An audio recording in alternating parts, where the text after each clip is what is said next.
Good morning, and welcome to Kol Hadash Humanistic Congregation. I'm Andrea Friedlander, the chair of the steering committee. Although Yom Kippur is traditionally a day of atonement, I don't think anyone here wants to atone for having their cell phone go off in the middle of the service. So to prevent that embarrassment, please take a moment now to just double check that all your ringing devices are on silent or turned off. As you saw when we entered, we once again have hired Blue Star Security to be at our entrance before, during, and after the service. In the unlikely case of an emergency, you can quickly exit the building through the doors in the back of the sanctuary or through the doors in the hearth room behind me where you entered. There is a defibrillator and a Stop the Bleed first aid kit in the hallway between the hearth room and the fellowship hall, right above the coat racks. And now that I'm finished with all that scary stuff, it is a privilege to have the opportunity to wish everyone in person here and on Zoom a very meaningful holiday, a year filled with good health, happiness, and peace. Shana Tova, a good year.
Good morning. Casting away. We cast into the depths of the sea our sins and failures and regrets. Reflections of our imperfect selves flow away. What can we bear? With what can we bear to part? We upturn the darkness, bring what is buried to light. What hurts still lodge, what wounds have yet to heal. We empty our hands, release the remnants of shame. Let go fear and despair that have dug their home in us. Open hands, opening heart. The year flows out, the year flows in.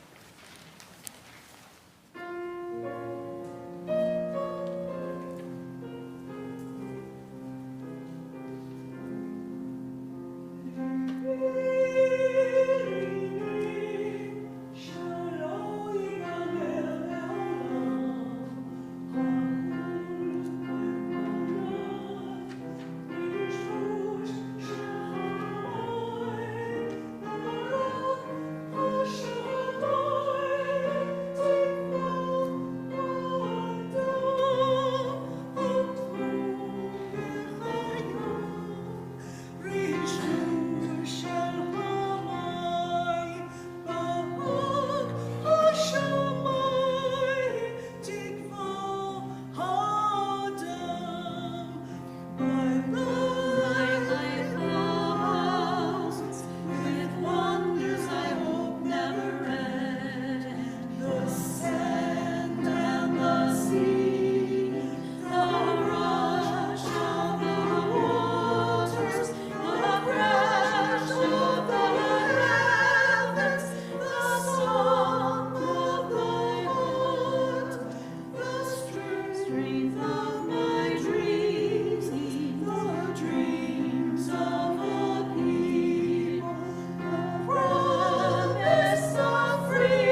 It is the day itself that is making us sit here and talk about the peculiar incident 6 months ago when you lied and I blustered, and you accused me of insincerity and I made you cry.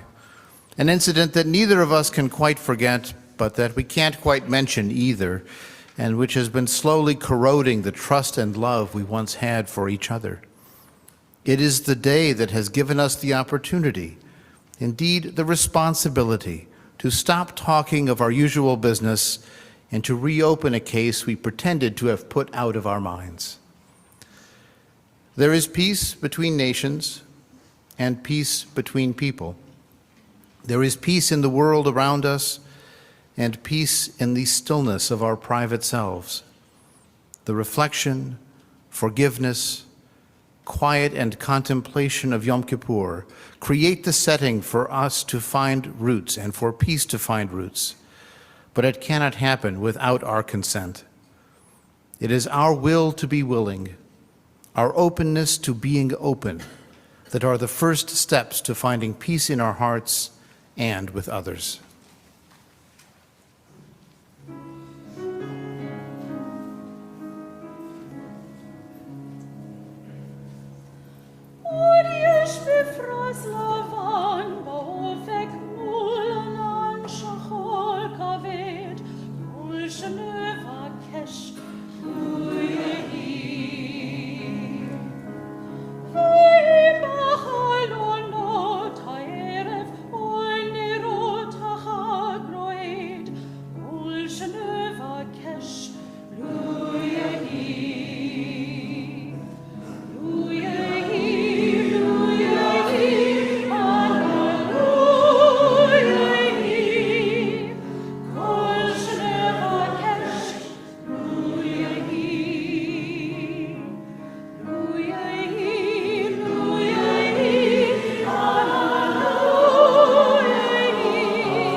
It doesn't interest me what you do for a living. I want to know what you ache for, and if you dare to dream of meeting your heart's longing. It doesn't interest me how old you are. I want to know if you will risk looking like a fool for love, for your dream, for the adventure of being alive. I want to know if you can sit with pain, mine or your own, without moving to hide it or fade it or fix it. I want to know if you can live with failure, yours and mine, and still stand at the edge of the lake and shout to the silver of the full moon, yes.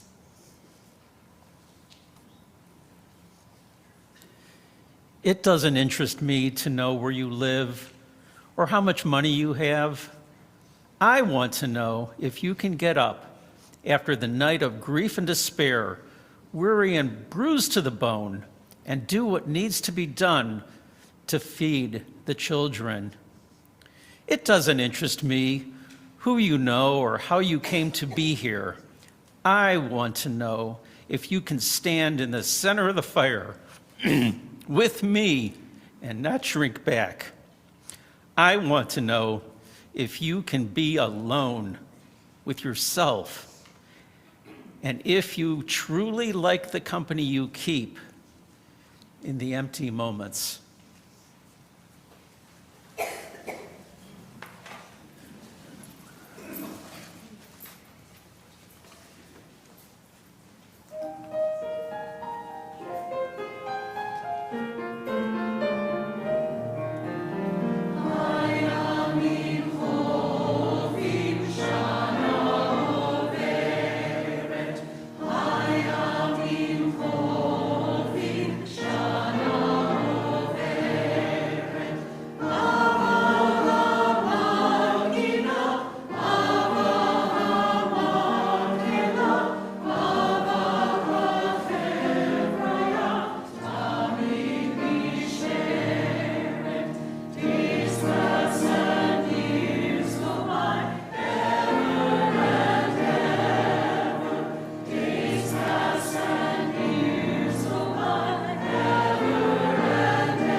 Blessed are you, world.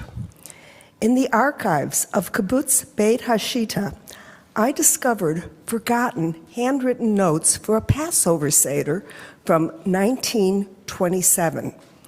Instead of the Kiddush, the author wrote, "Blessed are you, Kibbutz." In his footsteps, I widen the blessing circle and say, "Blessed are you, world," to praise your fragile, complex beauty. If you call the earth your mother who birthed you in pain, from the wombs of the mothers from Eve until now, if you call the world your friend who upholds you, whether in a day of trouble or of joy, if you call the universe your helpmeet who gives strength to both your weakness and your might, then join with me in these songs, and we'll sing together in a world that fills our springs with blessings.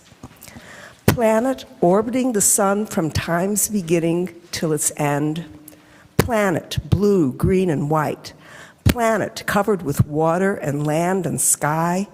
Planet made of forests, lakes and seas, fields and sandy beaches. Planet Earth that we have seen from space, complete and alive before our astonished eyes. Like the enthusiastic kibbutznik who insisted on making his time new, let us make new what's old and make holy what's new and join what's called secular to what's called holy and what's called material to what's called spiritual until the gulf between them disappears. From Einstein and his students, I learned that the elements in me were forged from the same furnace as the stars.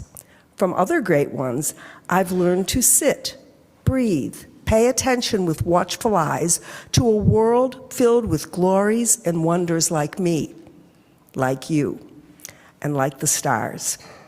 O blessed world, you give us each day visions and problems to solve and to praise.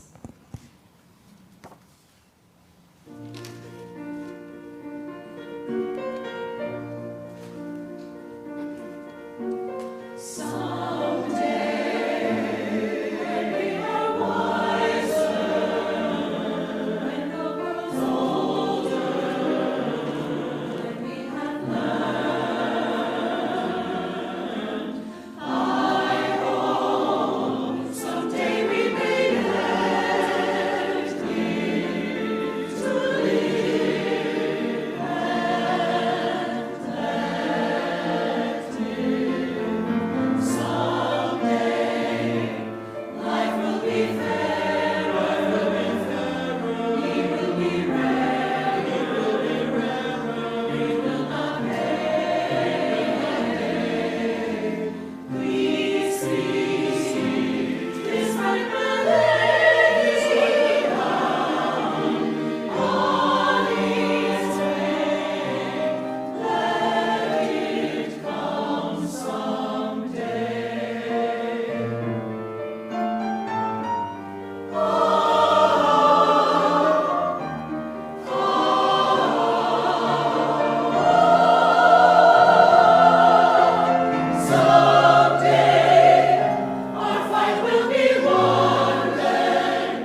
Rabbi Tarfon and the elders were reclining in the loft of a house in Lud when this question was asked of them: is study greater or is action greater?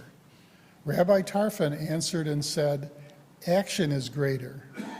Rabbi Akiva answered and said, study is greater. Everyone answered and said, study is greater, for study leads to action. Not by might and not by power, but by human knowledge. Learning can be a path to peace. Understanding can only happen through listening, shared experience, and mutual insight. The Hebrew prophets imagined that when peace arrives, they will beat their swords into plowshares and their spears into pruning hooks. Nation will not take up sword against nation, nor will they study war anymore. If we can stop studying war and death, we can then study how to live a good life. We learn from our people and from all peoples how to live better. If you could please rise as we learn from the wisdom of our people.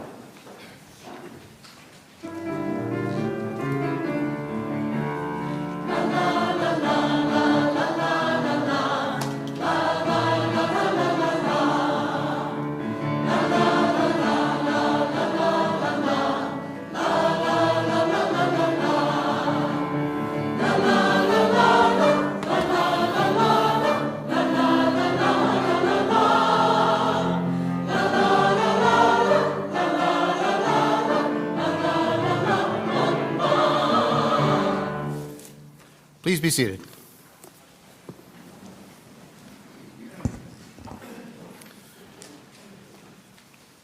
Where do we find hope? This Yom Kippur morning, I offer two versions, two attempts to meet this very human need. The first, from Psalm 121 in the Hebrew Bible, looks above and beyond for hope. The second, a creative response to that psalm, looks within us and outward to other people. This is what a humanistic Judaism does. We meet the needs, the human needs that religion meets, and we meet them in this world, during this life, using what we can know to make a tangible difference. If the ancient text expresses a deep desire, the modern text lights a realistic path forward to happiness and hope. From Psalm 121, a song of ascents. I will lift my eyes to the mountains. From where shall my hope come? My help comes from the Lord who made heaven and earth. He will not suffer your foot to be moved. He that guards you will not slumber. Behold, he that guards Israel does neither slumber nor sleep. The Lord is your keeper. The Lord is your shade upon your right hand. The sun will not smite you by day, nor the moon by night. The Lord shall keep you from all evil. He will guard your soul. The Lord shall guard your going out and your coming in from this time forth and forever. Option B. For my grandchild, a humanist response to Psalm 121 by Rabbi Miriam Jerris. We look around the entire universe. From where do we get our strength? Our strength comes from deep within ourselves and from those around us.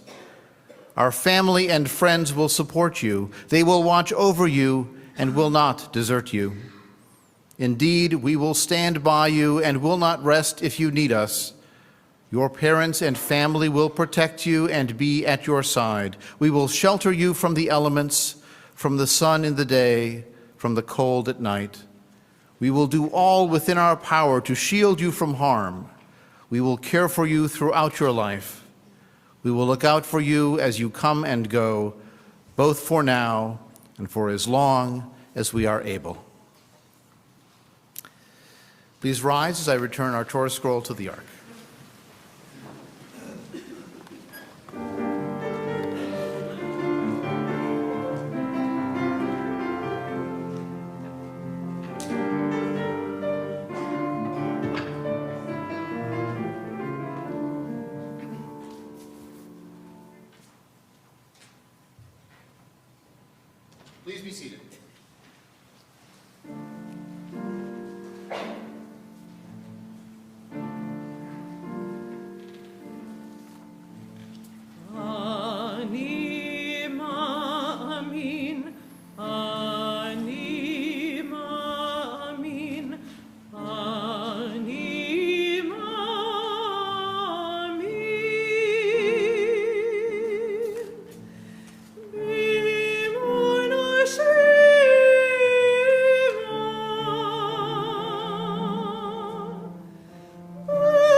person wanted.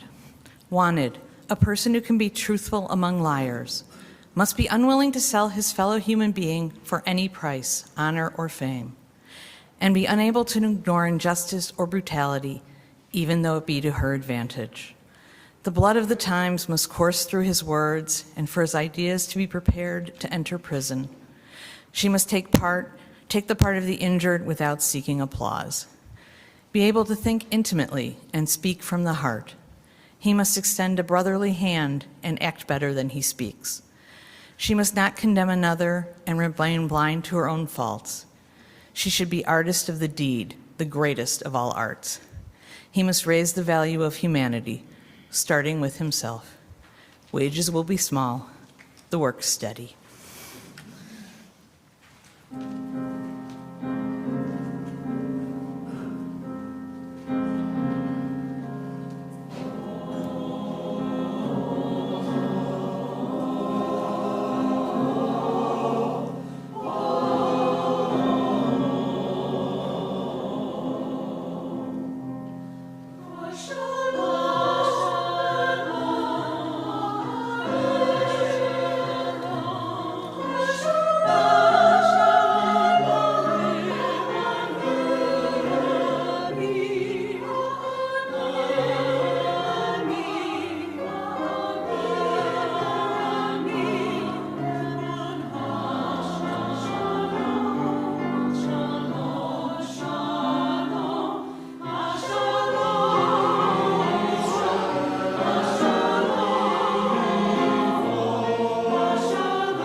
Pursuing peace. Peace is not the absence of conflict. Peace is conflict resolution. As long as we have individual minds and opinions, there will always be disagreements, arguments, anger, and conflict. Thus has it always been, and thus shall it ever be. What makes the difference between peace and war is whether conflict is an opportunity for escalation or reconciliation. Yom Kippur reminds us that peace is never guaranteed. As Hillel said, be like the students of Aaron, loving and pursuing peace. Loving peace and pursuing peace. For words of hurt, for kind words not said, for pettiness and hasty judgment, together, let us be forgiving. For impatience and arrogance, for disrespect and hypocrisy, let us be forgiving. For self-absorption and lack of compassion, for remaining silent when our voices might have made a difference, let us be forgiving. For withholding our love from those who depend on us, for not rising to fulfill the best that is in us. Let us be forgiving.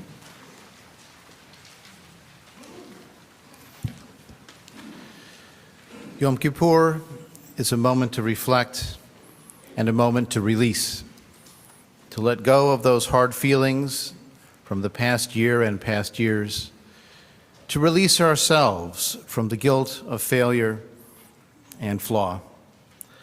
I invite us to take just a moment to pause and reflect, to release ourselves, to let go of the anger and the pain, and to begin the new year with a clean slate.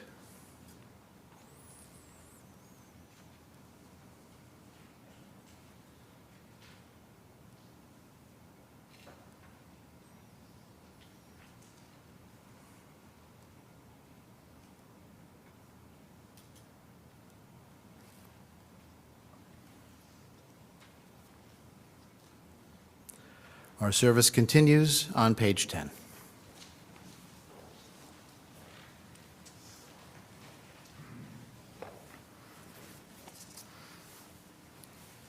Windows invite us to see the world outside ourselves, but not all seeing is the same. There is seeing with the eyes, and there is seeing with the mind. Aha, I see, we say when we have an insight. We look back in hindsight, plan ahead with foresight, keep things in order with oversight. When we miss a step, we call that oversight too.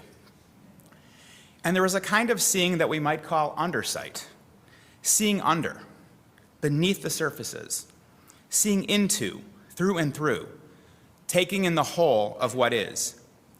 We might also call this heart sight, seeing with the heart, because seeing deeply renders us more understanding and compassionate. Is it not easier to forgive when one sees beyond the actions, sees through to the humanity in all its flaws and limitations of someone who has caused us pain?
Let me be self-approved. Once I looked for God's approval and served God with abject favor. Now I only look for self-approval, for I have learned that God's approval would no way help me if I did not approve of myself.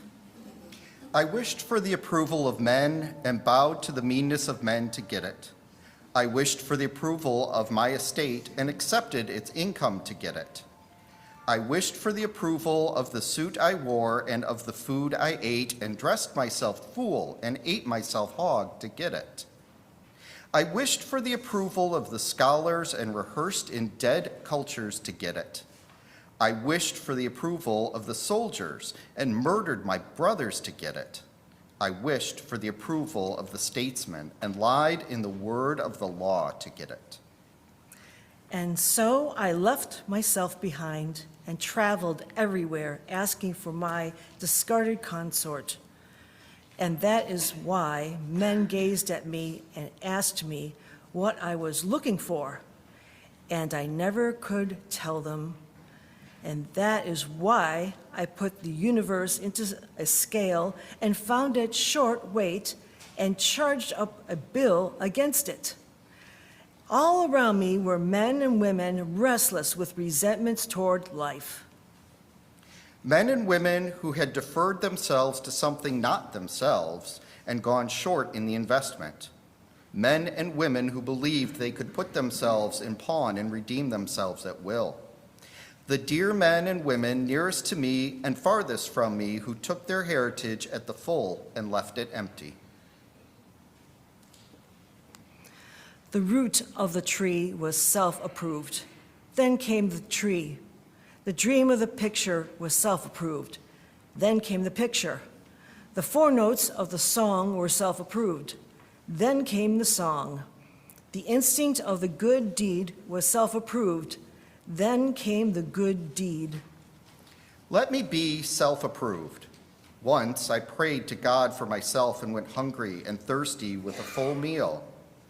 Now I pray to myself for God, and though my lips received neither food nor drink, I am fed on richest returns.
From Jonathan Safran Foer's novel, Here I Am. Jacob had spent more waking hours in his kitchen than in any other room. No baby knows when the nipple is pulled from his mouth for the last time. No child knows when he last calls his mother, Mama. No small boy knows when the book has closed on the last bedtime story that will ever be read to him. No boy knows when the water drains from the last bath he will ever take with his brother. No mother knows she is hearing the word Mama for the last time. No father knows when the book is closed on the last bedtime story he will ever read. From that day on, and for many years to come, peace reigned on the island of Ithaca, and the gods looked favorably upon Odysseus, his wife, and his son. Jacob knew that whatever happened, he would see the kitchen again. And yet his eyes became sponges for the details.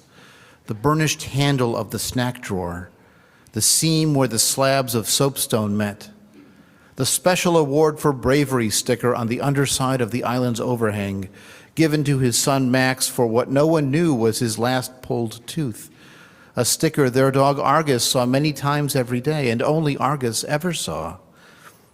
Because Jacob knew he would one day wring them out for the last drops of these moments. They would come as tears.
For the last time.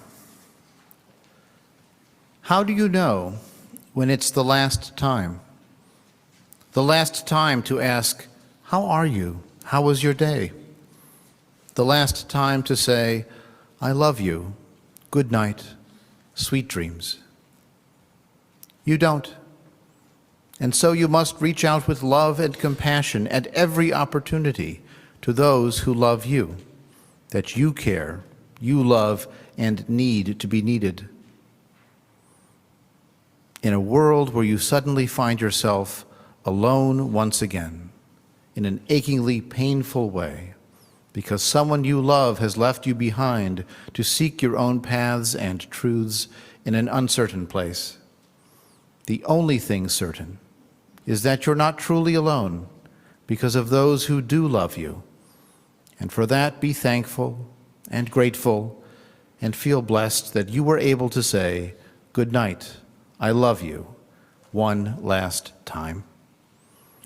If you're comfortable standing, could I ask you to stand for just a moment?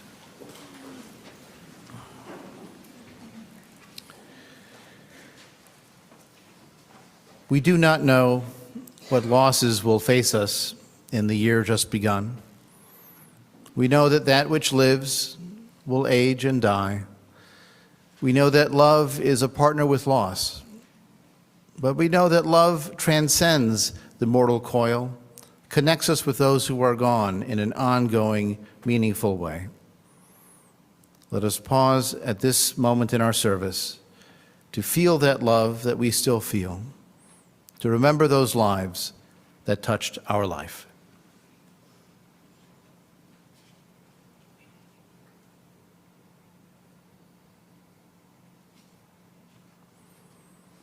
In Jewish life, we say, Zecher Tzadikim Livracha, the memory of good people blesses us. Please be seated as these words are sung.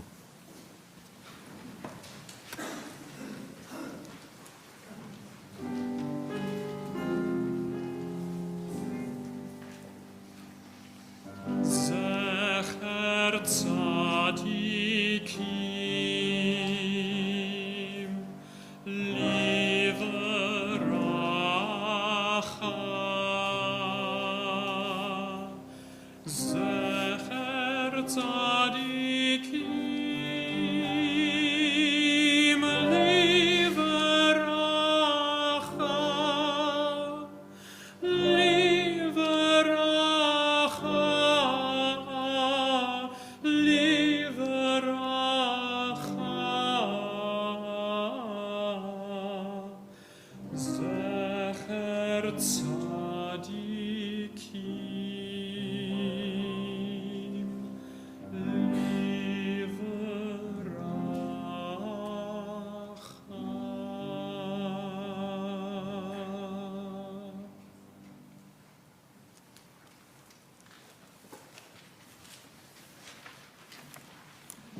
It feels like dark times, even when the sun is shining.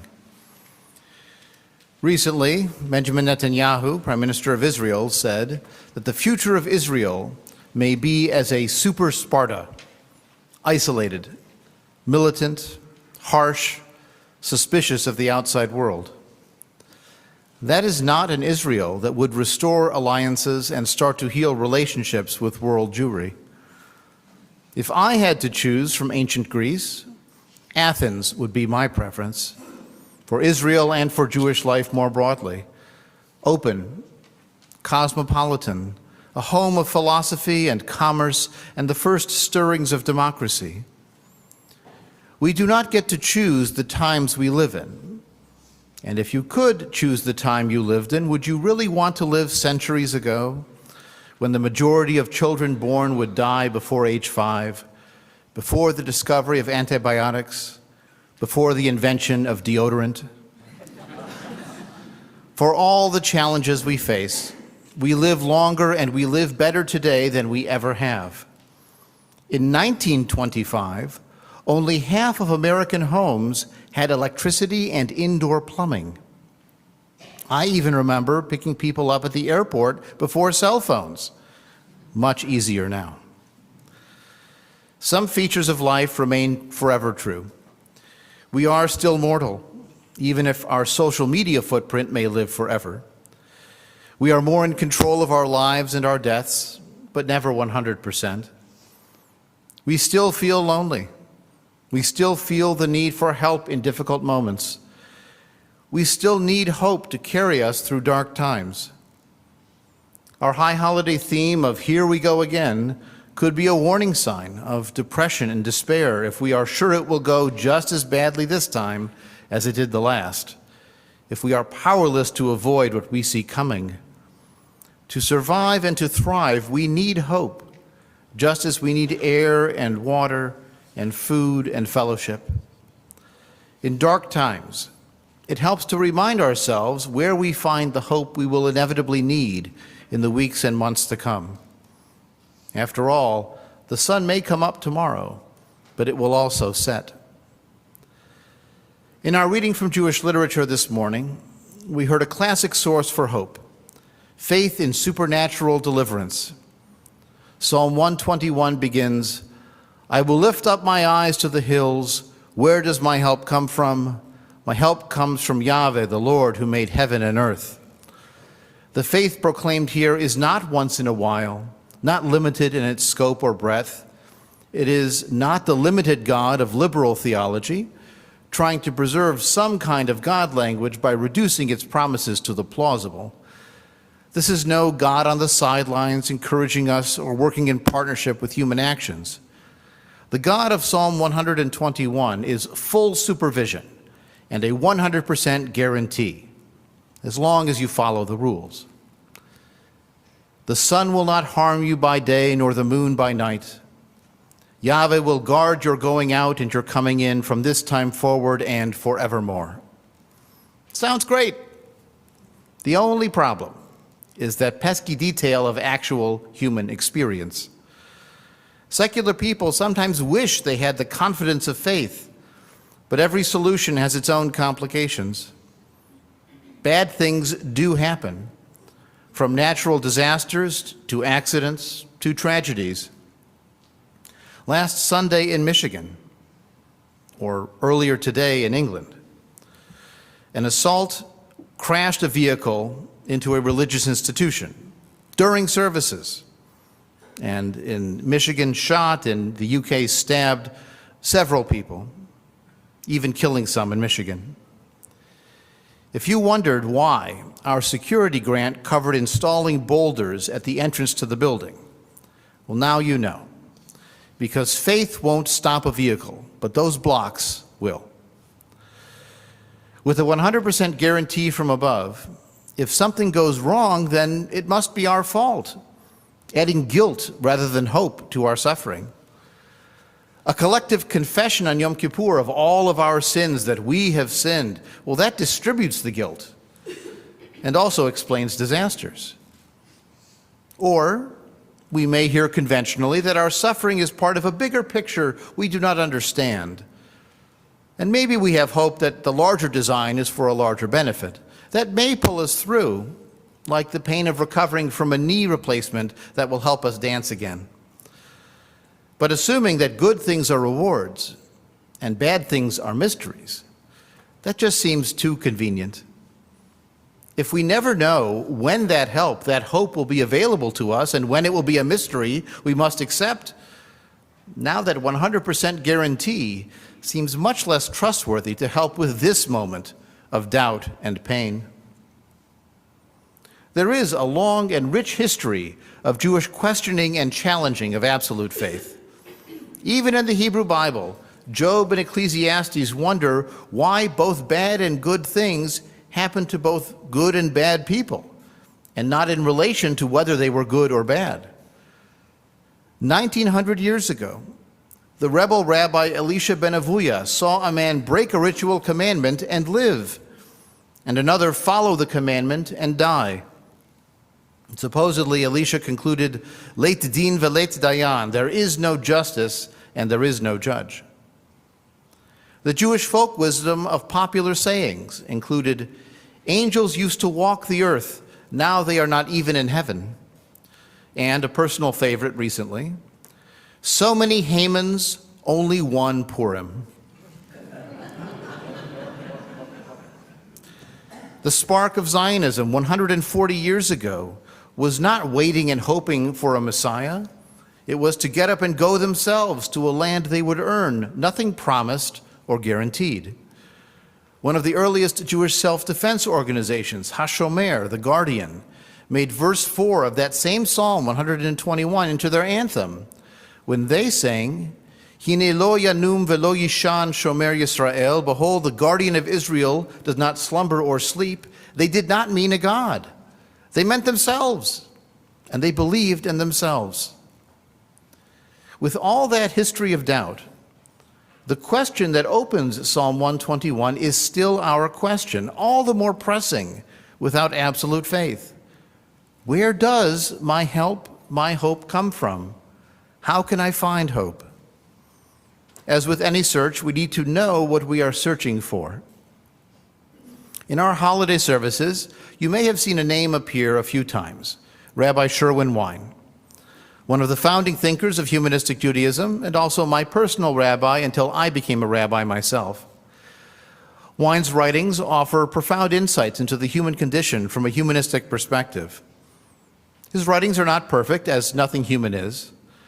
If today I quote his words and discuss them as rabbis discuss Torah and Talmud, it is not because I consider them holy scripture. Words that resonate with timeless truth, be they written 2,000 years ago or 200 years ago or 20 years ago, they can still enlighten and inspire. Here is a passage from Wein on hope. Many of you will recognize this. I believe in hope. I believe in hope that chooses self-respect above pity. I believe in hope that dismisses the petty fears of petty people. I believe in hope that feels distant pleasure as much as momentary pain. I believe in hope that acts without the guarantee of success. I believe in hope that kisses the future with the transforming power of its will. Hope is a choice, never found, never given, always taken. Some wait for hope to capture them. They act as the prisoners of despair. Others go searching for hope.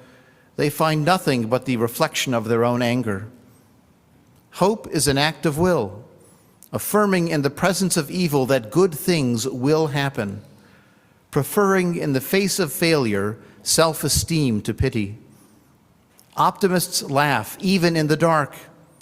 They know that hope is a lifestyle, not a guarantee.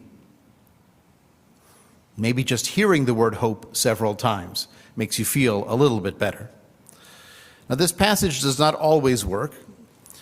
We once had a bar mitzvah family where the family unthinkingly assigned this reading to a couple where the wife's name was, in fact, Hope. They could not stop laughing. Some wait for hope to capture them. Others go searching for hope. It didn't work. Now, if what we seek is the feeling of hope and not a person named Hope, let us consider what that feeling of hope may be. I believe in hope. I believe in hope that chooses self-respect above pity. We are believers. Our beliefs are based on evidence and experience and reason, but we absolutely have positive beliefs about the world and about humanity and about the intersection of the two. Our belief in the positive power of hope is based on centuries of human experience. It is not an accident that the Israeli national anthem is Hatikva, the hope, or that the Jewish labor movement had the ideal of a schöner und a bessere Welt, a better and more beautiful world. It takes hope to manage the Jewish experience. When our hope chooses self-respect above pity, it means that we emphasize what we can know, what we can do to help ourselves, rather than focusing on our faults and our failures. A traditional Yom Kippur includes lying flat on one's face as a sign of submission and pleading for mercy. The only thing we say you must submit to is silencing your cell phone. Even some people live looking backwards. They lament, if only, over and over.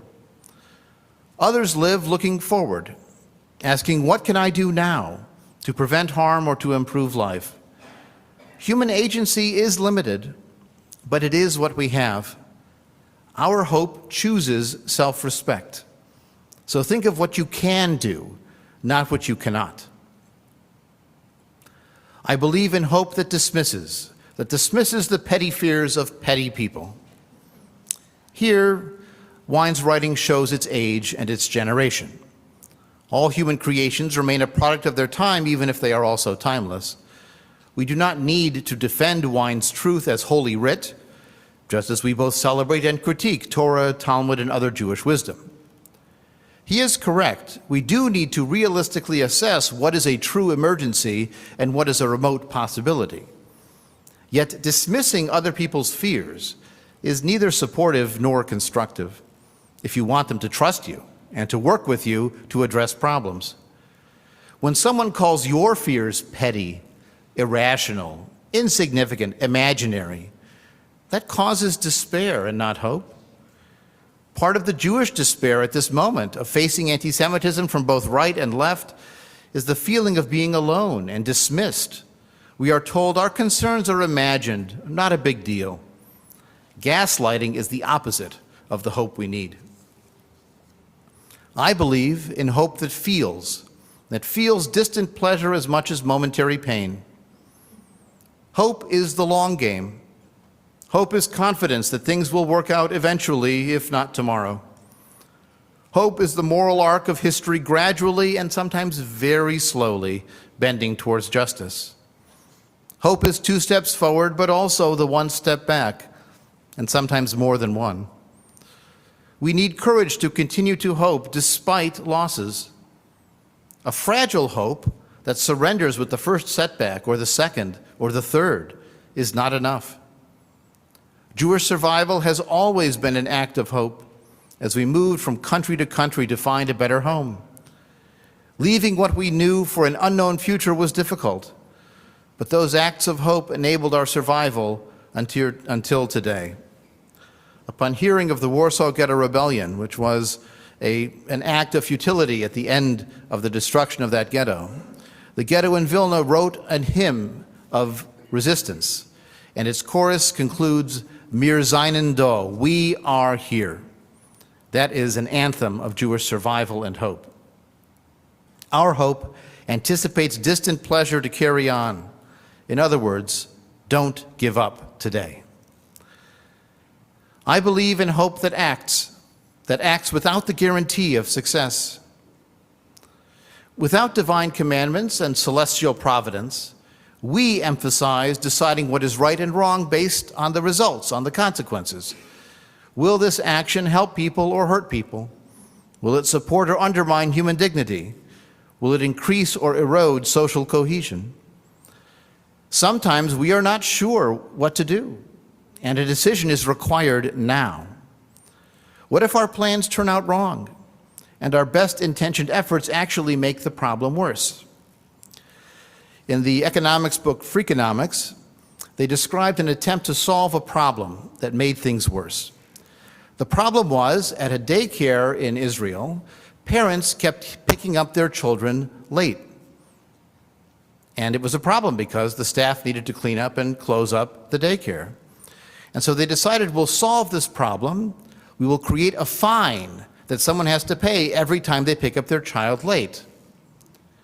The problem got much worse because people figured, oh, I can just pay the fee for the overtime and not have to worry about getting there on time. We don't know what the consequences will be. We still have to try to act. I don't know if they ever solved that problem at the daycare.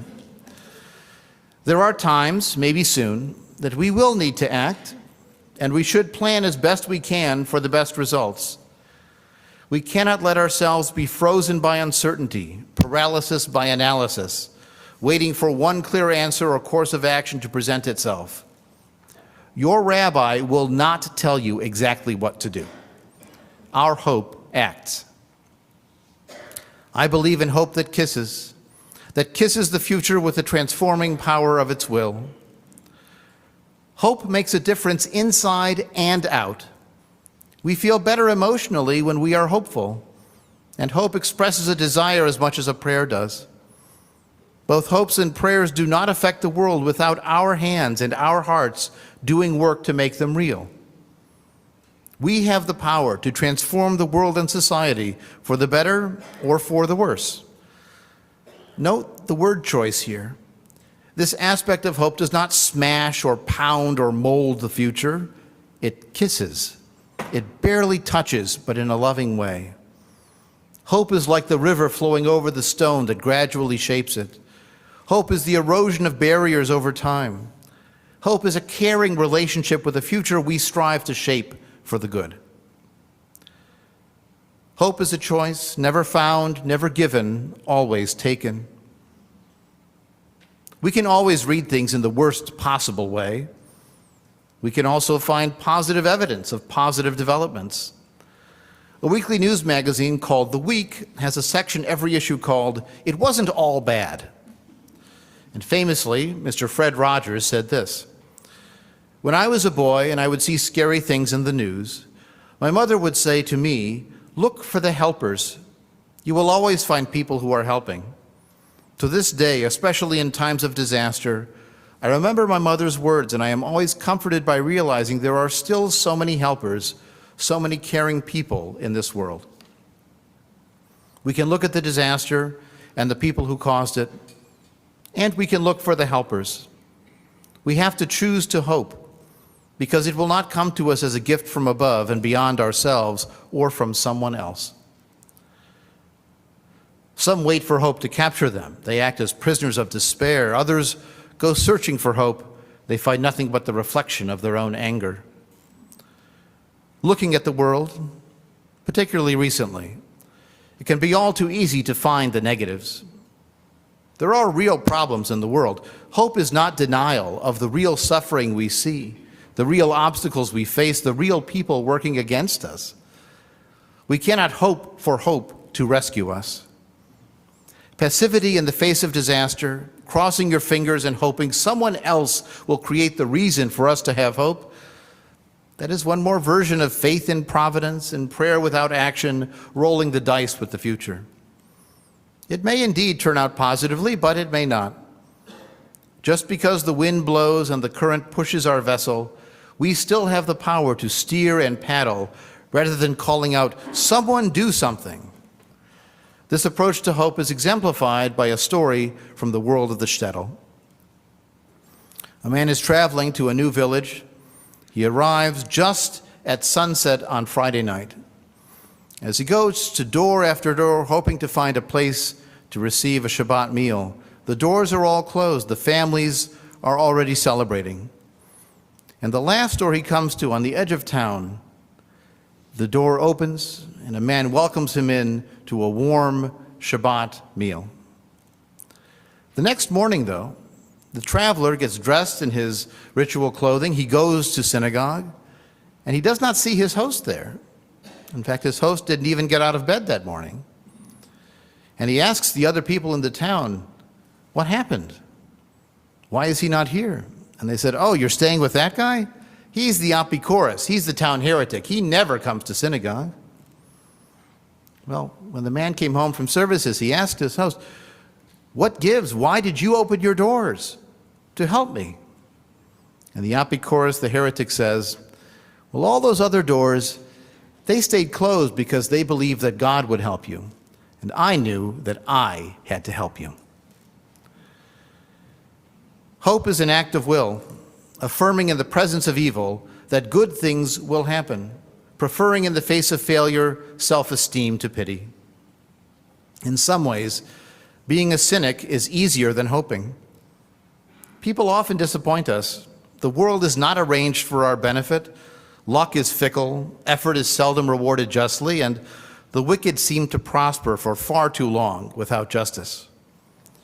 Humanity needs hope of a fair and happy ending so badly that we invented entire theological systems of afterlives with reward and punishment, or karma with reincarnation consequences for good or bad behavior, even a book of life written on Rosh Hashanah and sealed in Yom Kippur.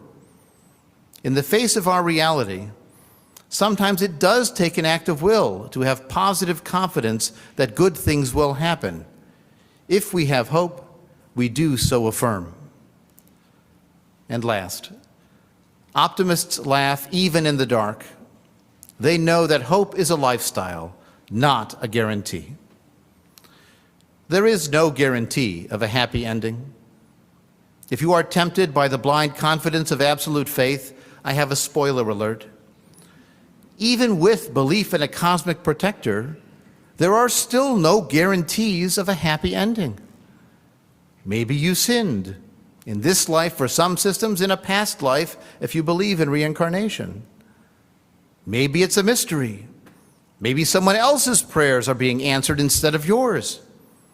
Maybe yours are being answered, but the answer is no. Reality is reality, and sometimes it is indeed dark outside and even dark inside. Sometimes our hopes do not pay off. As they say in finance, past performance is no guarantee of future results. We hope because it is good for our spirits. We hope because we know that positive attitude makes a difference. We hope because it is part of who we are. Hope is a choice. Hope is a lifestyle. Hope is action. Hope kisses the future with the transforming power of its will. Now that you know what hope is, it's time to go find it or make it for yourself. As a last thought on hope, I share one more piece from our congregational liturgy, a memory from Holocaust survivor Hugo Grin. It was the cold winter of 1944, and although we had nothing like calendars, my father, who was my fellow prisoner there, took me and some of our friends to a corner in our barrack. He announced that it was the eve of Hanukkah, produced a curious-shaped clay bowl, and began to light a wick immersed in his precious but now melted margarine ration. Before he could recite the first blessing, I protested at the waste of food. He looked at me and then at the lamp and finally said, "You and I have seen that it is possible to live up to 3 weeks without food. We once lived almost 3 days without water, but you cannot live properly for 3 minutes without hope." In dark times, when we have little, we can always find hope. Wishing everyone a new year of hope. We will need it. L'Shana Tova.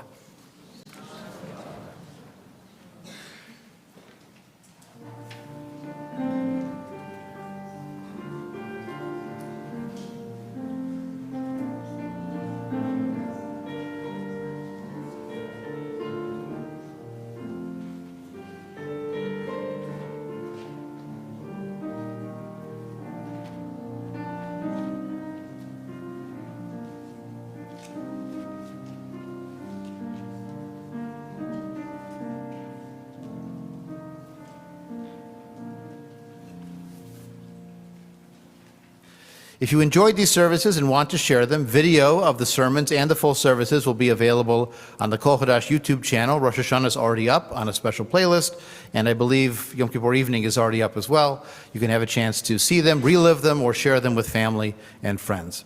Again, please remember to drop off your name tags in one of the baskets before you leave, so we have them ready for you for later today or for next year or for Shabbat, because after all, we're open all year long, not just at the high holidays. And you'll see on the back of your blue information sheet a whole series of Shabbat services, adult education programs, social events, all kinds of ways to connect, to learn, and to live a humanistic Jewish life together. And so, with that, our service will conclude on the last page of your service booklet, which is page 14, with the song wishing each other a good year of good resolve and of peace, L'Shana Tova. Tova.